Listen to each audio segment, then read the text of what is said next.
8वीं क्लास के छोटे छोटे नन्हे मुन्ने प्यारे प्यारे बच्चों को एचआर सर का नमस्कार है।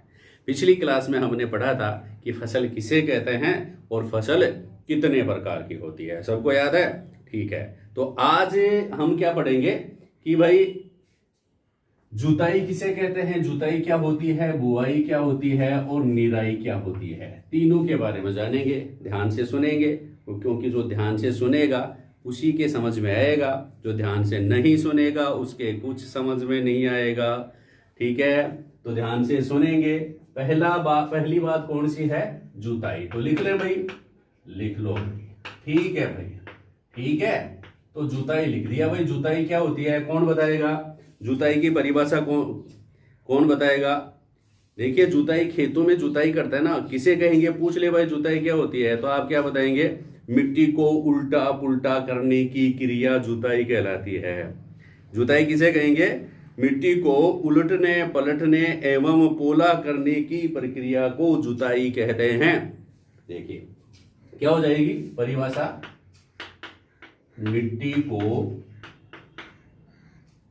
उलटने पलटने व पोला करने की क्रिया, पोला करने की क्रिया तो क्या कहलाती है भाई? जुताई कहलाती है। क्रिया को जुताई कहते हैं। याद रखना भाई, जुताई किसे कहते हैं? जुताई कहते हैं। याद रह जाएगा क्या सबको? मिट्टी को उलटने पलटने व पोला करने की क्रिया जुताई कहलाती है। देखते हो आप लोग, किसान जो है अपने घर पे भी मम्मी पापा जो सारे जो हैं खेत में जाते हैं, जब हल चलाते हैं ट्रैक्टर से भी चलाते हैं और पशुओं से भी चलाते हैं, बैलों से भी चलाते हैं, है ना। तो हल चलाते हैं तो क्या होता है? हल जो है मिट्टी में जाता है, मिट्टी में चला गया। मिट्टी में जाने के बाद क्या होगा भाई? नीचे की मिट्टी तो ऊपर आ जाती है, ऊपर की मिट्टी नीचे चली जाती है। फिर और हल चलाते हैं और ऊपर की मिट्टी ऊपर, नीचे की मिट्टी ऊपर आती है, ऊपर की नीचे चली जाती है। उलट गई पलट गई मिट्टी जो है मिला दिया ना, जैसे चूरमा मिलाते हैं ना अपन, वैसे मिट्टी को मिला देंगे तो मिट्टी का चूरमा बनाते हैं अपन। तो मिट्टी का चूरमा बनाने की जो प्रक्रिया है वह क्या कहलाती है? जुताई कहलाती है। क्यों करते हैं भाई जुताई? ऊपर की मिट्टी नीचे चली जाए, पोला कर देंगे उसको, ताकि वह उसमें ऑक्सीजन भी जा सके, उसमें पौधा जो बीज वो है ना वह भी आसानी से निकल सके, उसमें पानी भी आसानी से जा सके, ऑक्सीजन भी आसानी से जा सके। पेड़ पौधे ऑक्सीजन भी तो लेते हैं ना जड़ों तक, तो जड़ों तक ऑक्सीजन भी जाना जरूरी है। तो इस क्रिया को क्या कहते हैं भाई? जुताई कहते हैं। अब आप लोगों से पूछ ले जुताई के कौन कौन से औजार हैं जो जुताई में काम आते हैं, तो ये भी ध्यान रखना भाई। औजार किसके औजार हैं भाई? जुताई के औजार। किसके? जुताई के औजार। कौन कौन से औजार काम में लेते हैं भाई जुताई के औजार? ये बताएगा भाई मोहन बताएगा। क्या है भाई, कौन कौन से हैं जुताई के औजार? देखिए मैं बता देता हूं। पहला तो कौन सा है? कल्टीवेटर। कल्टीवेटर क्या काम आता है? पूछ ले, कोई भी बता देना भाई। कल्टीवेटर क्या काम आता है? जुताई के काम आता है। कल्टीवेटर के बाद दूसरा कौन सा है? हल भी किस काम में आता है? जुताई के काम में आता है। तीसरा एक और उपकरण काम में लिया जाता है जिसको कहते हैं कुदाली। देखिए कल्टीवेटर का चित्र कौन सा है? ये कल्टीवेटर का चित्र है, दिख गया ना। कल्टीवेटर कैसा होता है? ऐसा होता है। तो कल्टीवेटर जो है वह क्या है? जुताई का औजार है। इसके द्वारा इसको किससे चलाया जाता है भाई? कल्टीवेटर को ट्रैक्टर से हम चलाते हैं। ट्रैक्टर के पीछे कल्टीवेटर लगा होता है, हल लगे होते हैं। हल यूं गया, पूरा जुताई कर दी। जुताई कर रहे हैं ना? हाँ बिल्कुल। किससे चलता है कल्टीवेटर? किस काम में आता है? जुताई के काम में आता है। सब बता देंगे। कल्टीवेटर किस काम में आता है? जुताई के काम में आता है। हल किस काम में आता है? हल भी जुताई के काम में आता है। और कुदाली किस काम में आती है? कुदाई जुताई के काम में आती है। जुताई के काम में भी आती है कुदाली, तो एक और काम में आती है भाई, खरपतवार को हटाने में। खरपतवार को हटाने के लिए भी जुताई कुदाली का उपयोग किया जाता है। इसके अलावा किसके लिए काम में लिया जाता है भाई? इसके लिए मिट्टी को पोला करने यानी कि जुताई करने के लिए कुदाली काम में ली जाती है। अब और हल को तो देखा ना, हल जो अपन फसुओं से बैलों से खींचते हैं ना, उस हल की बात कर रहे हैं। तो हल के बारे में भी आप ध्यान में रखें, दो बातें पूछी जाती हैं। फाल किसे कहते हैं? हल के दो भाग हैं। कौन कौन से हल के दो भाग? एक तो फाल, वो फाल नहीं जो साड़ी के लगाई जाती है बच्चा। कौन सी फाल है? ये कौन सी फाल है जो हल्के लगाई जाती है? हल्के, हल्की फाल किसे कहते हैं भाई? हल्के फाल कौन सी होती है हल्की? तो आप बताएंगे, हल जो होता है उसके नीचे की तरफ, जो जमीन का हिस्सा होता है ना, वहां पर जमीन के नीचे की तरफ, ऐसी कुछ लाइक हल के नीचे की तरफ एक तिकोनी, ऐसी, ये तिकोनी हल के नीचे की तरफ एक तिकोनी क्या लगी होती है? लोहे की, लोहे की क्या लगी होती है? तिकोनी पत्ती। लोहे की तिकोनी पत्ती लगी होती है। कहां पर लगी होती है? तिकोनी पत्ती। हल के नीचे की ओर लोहे की एक तिकोनी पत्ती लगी होती है, जिसे फाल कहते हैं। फाल किसे कहते हैं? हल के नीचे की ओर लोहे की तिकोनी पत्ती लगी होती है, उसे फाल कहते हैं। एक बार मेरे साथ बोलिए, हल के नीचे की ओर, हल जो होता है, हल के नीचे की ओर लोहे की एक तिकोनी पत्ती लगी होती है, जिसे फाल कहते हैं। याद हो गया इसका मतलब? अब दूसरा क्या है? हल शाफ्ट किसे कहते हैं? हल शाफ्ट, हल शाफ्ट किसे कहेंगे भाई? कोई पूछ ही ले, हल शाफ्ट क्या होता है? आपकी किताब में है हल शाफ्ट या हल सैफ्ट। हल सैफ्ट किसे कहते हैं? कौन बताएगा? हल सैफ्ट में सबको आनी चाहिए भैया। हल सैफ्ट किसे कहते हैं? हल सैफ्ट क्या होता है? हल जो होता है ना, हल जैसे मान लो ये हल है, इसके पीछे लोहे की लंबी लकड़ी, लोहे की क्या, लकड़ी की लंबी सी एक लकड़ी लगी होती है, जो हल का मुख्य भाग बनाती है। लोहे की इसकी लकड़ी की लंबी लकड़ी की जो संरचना है, उसको अपन क्या कहते हैं? उस लंबी लकड़ी को हल सैफ्ट कहते हैं। क्या कहते हैं? हल सैफ्ट। देखो हल जो है इस प्रकार का होता है। यहां पर क्या लगा होता है भाई? एक क्या लगी होती है? लंबी लकड़ी। ये लंबी लकड़ी लगी होती है, ठीक है। इसको अपन क्या कहेंगे? शाफ्ट कहेंगे। क्या कहेंगे?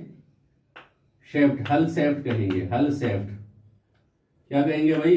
हल सेफ्ट कहेंगे, हल सेफ्ट कह देंगे इसको, ठीक है। तो लंबी लकड़ी जो है, हल्के जो लंबी लकड़ी लगी होती है, यहां पर अपन किसको बांधते हैं भाई? बेलों को बांधते हैं। उस लंबी लकड़ी को हल सेफ्ट कहते हैं। तो ये बात भी आपको समझ में आ गई। इसी प्रकार कुदाली भी किस काम में आती है भाई? कुदाई भी जुताई के काम में आती है। तो आप लोगों से पूछ ले, जुताई किसे कहते हैं? आप बताएंगे, मिट्टी को उलटने पलटने की क्रिया, मिट्टी को उलटने पलटने व पोला करने की क्रिया को जुताई कहते हैं। याद हो जाएगा। दूसरा, जुताई के औजार कौन कौन से हैं? कल्टीवेटर। कल्टीवेटर किसका औजार है? जुताई का औजार है। हल किसका औजार है? जुताई का औजार है। कुदाली जो है वो किसका औजार है? यह भी जुताई का औजार है। तो जुताई में कौन कौन सी चीजें काम में आती हैं? कल्टीवेटर, हल और कुदाली, ठीक है। ये मत कर देना बुआई के काम में आने वाले हैं। कल्टीवेटर किस काम में आता है? बुआई के काम आता है। तो गलत हो गया प्रश्न। किस काम में आता है भाई? कल्टीवेटर जो है वह जुताई के काम में आता है। समझ लेना बात को। कुदाली किस काम में आती है? जुताई के काम में आती है। अब है निराई। निराई किसे कहते हैं? देखिए निराई, इसको भी आप लोग याद कर लेंगे, सब लोग याद करेंगे, ध्यान रखना, क्योंकि जो पढ़ेगा वो ही आगे बढ़ेगा। क्योंकि जो पढ़ेगा वो ही आगे बढ़ेगा, ठीक है, वो ही आगे बढ़ेगा। तो निराई किसे कहते हैं? निराई पूछ ले भाई, निराई किसे कहते हैं? ठीक है। तो खेत में जो खरपतवार हैं उसको हटाने की प्रक्रिया क्या कहलाती है भाई? निराई कहलाती है। खरपतवार किसे कहते हैं आप लोगों को पता है? खरपतवार हटाने की प्रक्रिया निराई कहलाती है। खरपतवार, विश्वपतवार मत समझ लेना या गुरुवार मत समझ लेना। यह क्या है? खरपतवार है बच्चा। खरपतवार किसे कहते हैं? ये निराई किसे कहते हैं? खरपतवार हटाने की प्रक्रिया। खरपतवार हटाने की प्रक्रिया। खरपतवार हटाने की प्रक्रिया क्या कहलाती है? निराई कहलाती है। ठीक है, अब आप लोगों से पूछ ले भाई खरपतवार किसे कहते हैं, ये भी अपन देखेंगे, लेकिन पहले आप ये तो देखो खरपतवार जो है वो किसे कहते हैं, ये भी आप लोगों को साथ साथ बता देते हैं। देखो भाई खरपतवार, खरपतवार किसे कहते हैं? जो अपना खेत होता है, आपने क्या बो दिया? फसल बो दी है। खेत में फसल बो दी, सबने अपने अपने खेतों में बीज लाए मार्केट से और अच्छे बीजों का चयन किया और उसको खेत में बो दिया। तो खेत में बोने के बाद आपने सिंचाई कर दी। जैसे ही आप लोग खेत में उनको बोते हैं तो आपकी फसल तो उगती है। जैसे गेहूं बो दिया तो गेहूं के साथ गेहूं तो उगी जाएगा ना, फसल पूरे खेत में गेहूं की फसल हो जाती है। उसके साथ साथ नीचे घास फूस व अन्य कई प्रकार के पौधे उग जाते हैं। जैसे अपने स्कूल के ग्राउंड में उग जाते हैं ना, खेत खाली जमीन पर उग जाते हैं, वैसे खेत में भी उग जाते हैं। तो खेत में उस फसल के अलावा, जो मुख्य फसल है उसके अलावा जो अन्य पेड़ पौधे उगते हैं उनको अपन क्या कहते हैं? खरपतवार कहते हैं। उनको क्या कहते हैं भाई? खरपतवार कहते हैं। अब खरपतवार को आपको मालूम पड़ गया, मुख्य फसल के अलावा खेत में मुख्य फसल के अलावा उगने वाले पौधे, उगने वाले पौधे क्या कहलाते हैं? खरपतवार कहलाते हैं। ठीक है, अब खरपतवार जो है यह क्या करता है भाई? इसका क्या नुकसान है? उगे रहने दो इसको। फसल में खरपतवार अगर उग जाती है तो इसको नुकसान है, एक फायदा है अपना। देखो सिर्फ यही फायदा है कि इसको उखाड़ करके अपन किसको डाल सकते हैं? पशुओं को डाल सकते हैं। ठीक है, फायदा तो सिर्फ यही है। लेकिन फसल उत्पादन में इसका नुकसान है। क्या? जो फसल बोई है ना उसके साथ ये है उसका खाना भी ये खा जाता है। ठीक है, जो जमीन मिट्टी में इसका पोषक पदार्थ है ना इसको ये खा जाएगा। फिर पानी जो है उसका ये पानी भी पी जाएगा और खाद भी खा जाएगा, पोषक पदार्थ भी खा जाएगा, पानी भी पी जाएगा, उसकी जगह भी रोकेगा। ठीक है, तो सारी चीजें फसल की ये खा जाएगा। अगर ये सारी चीजें फसल की ये खा जाएगा ना तो भाई क्या होगा? क्या होगा भाई बताओ? फसल नष्ट हो जाएगी या फिर फसल का उत्पादन कम होगा। जहां 10 बोरियां होने वाली थी गेहूं की, वहां आपके 6-7 बोरियां ही होंगी। अब आप देख लो, इसको रखना चाहते हो या नष्ट करना चाहते हो? रखना चाहते हैं तो रखना चाहते हो तो रखना चाहते हो तो भी आपकी फसल नष्ट हो जाएगी। और अगर हटाना चाहते हो तो क्या करेंगे? इसको निराई करेंगे। निराई आप हाथों से भी कर सकते हैं, कई प्रकार की मशीनें भी निराई की चल रही हैं आजकल। और एक रासायनिक पदार्थ भी आता है, ठीक है, उसको क्या कहते हैं? खरपतवार नाशी। खरपतवार नाशी पूछ ले, खरपतवार नाशी किसे कहते हैं? उत्तर जरूर बताना, याद रखना। क्या लिखेंगे खरपतवार नाशी में? ऐसे रासायनिक पदार्थ, ऐसे रासायनिक